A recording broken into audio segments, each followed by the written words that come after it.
even for a beach volleyball pro, you are unbelievable tall. Very true. It's very true. It's very true, yeah. But you play in beach volleyball only for a couple of years, so what you did before? Before I got into beach volleyball, I was a baseball player. I played baseball my whole life growing up. I played at college at the University of Notre Dame, and then I played in the minor leagues for the Arizona Diamondbacks. So I was a professional pitcher, and then when I was released from that team and wasn't a baseball player anymore, I found the sport of beach volleyball and instantly fell in love with it and wanted to just play it all the time. And I moved out to California and played every day, and now I get to travel the world and play against the best players every country has to offer. So it's a dream come true. It's unbelievable. When comes the switch, and which year? I was 24 years old when I first started playing beach volleyball, and I'm 30 now, so about 6 years ago is when I first started playing. So you started playing 6 years before, and now you're playing with the best players of the world. Yeah. What are the feelings for you? I used to joke with Todd Rogers last year that he had played professionally for 3 times longer than I'd played ever. So he had a little bit more experience than I did, and a lot of these guys do. So I just try to make up for it by learning as much as I can, as quickly as I can, and trying to be as good as I can be at this point. Is Todd Rogers a major factor for you playing beach volleyball? Absolutely. Todd and Phil, watching them play, when I first found beach volleyball, it was in 2008 when they were winning a gold medal, and they were just the best beach volleyball team in the world at that point. They were phenomenally good, and you see in Phil, a really tall, athletic guy that's one of the best players of beach volleyball, and it made me want to see how good I could be at the game.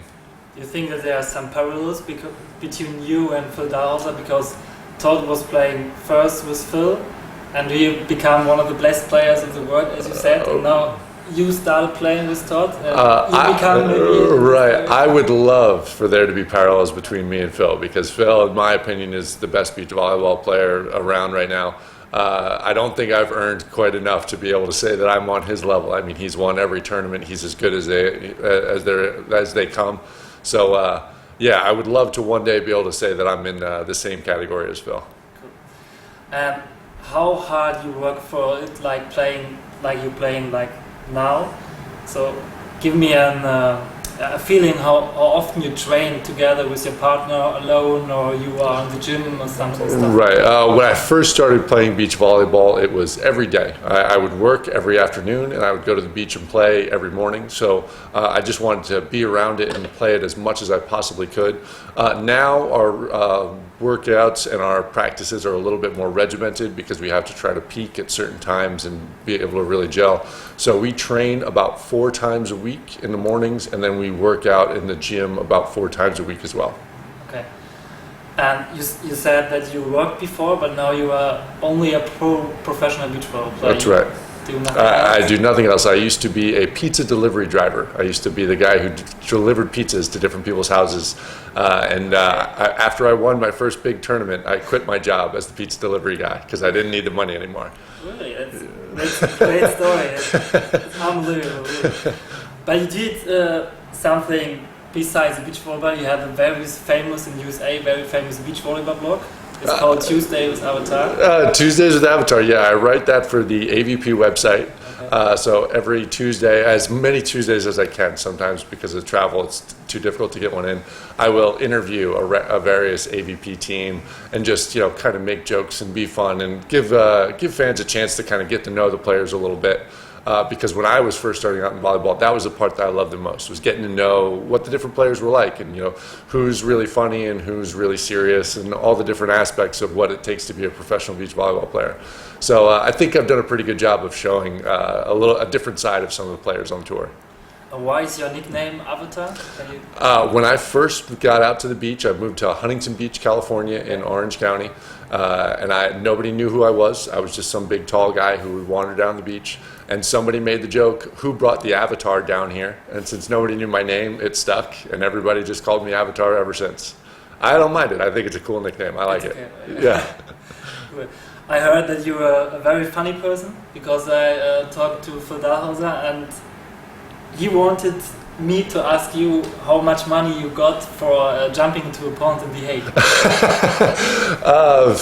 These guys that have been playing on tour have been making too much money for too long, and as a poor guy who just started out, they had no idea that I'd be willing to jump into this disgusting pond, like scum-covered pond, for 75 euros and $20 American. So yeah, and I actually had to swim around in it. I was in my boxers. It was like maybe 20 degrees, so okay. It was not very warm. But I got the money from them, so we'll take it. What was the situation around it? Was it after the player party? It was.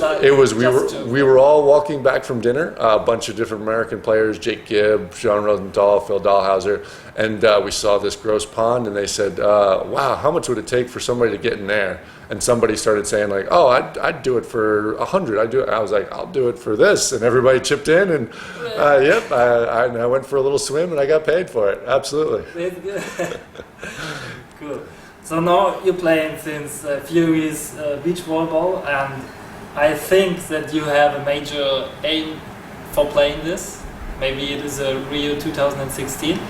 Yes, I've always been hesitant to say that my goal is to try to be in the Olympics, just because my goal is to get as good as I can, and if that means that I get to be an Olympic athlete for the U.S., I would take that as the greatest honor we could have. The better we get and the better I can play, then if that becomes more and more of a possibility, then I'm going to be really, really excited. But as long as we have two really good American teams in the Olympics, then I'm going to be proud of what we're doing.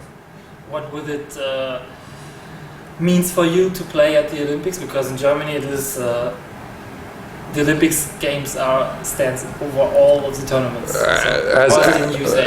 And you know what? It's very similar in the USA. When Todd Phil won an Olympic gold in 2008, they were crowned the best team in beach volleyball. Same as when the Germans won in 2012. I watched that match and they played the best of any team in the world, and it was inspiring. So if I could be at that level, it would mean so much to me. It really would. But I'm trying not to get too far ahead of myself. I've got a lot of work to do before now and then. Okay. Thanks a lot for this interesting interview. Thank you. It was my pleasure.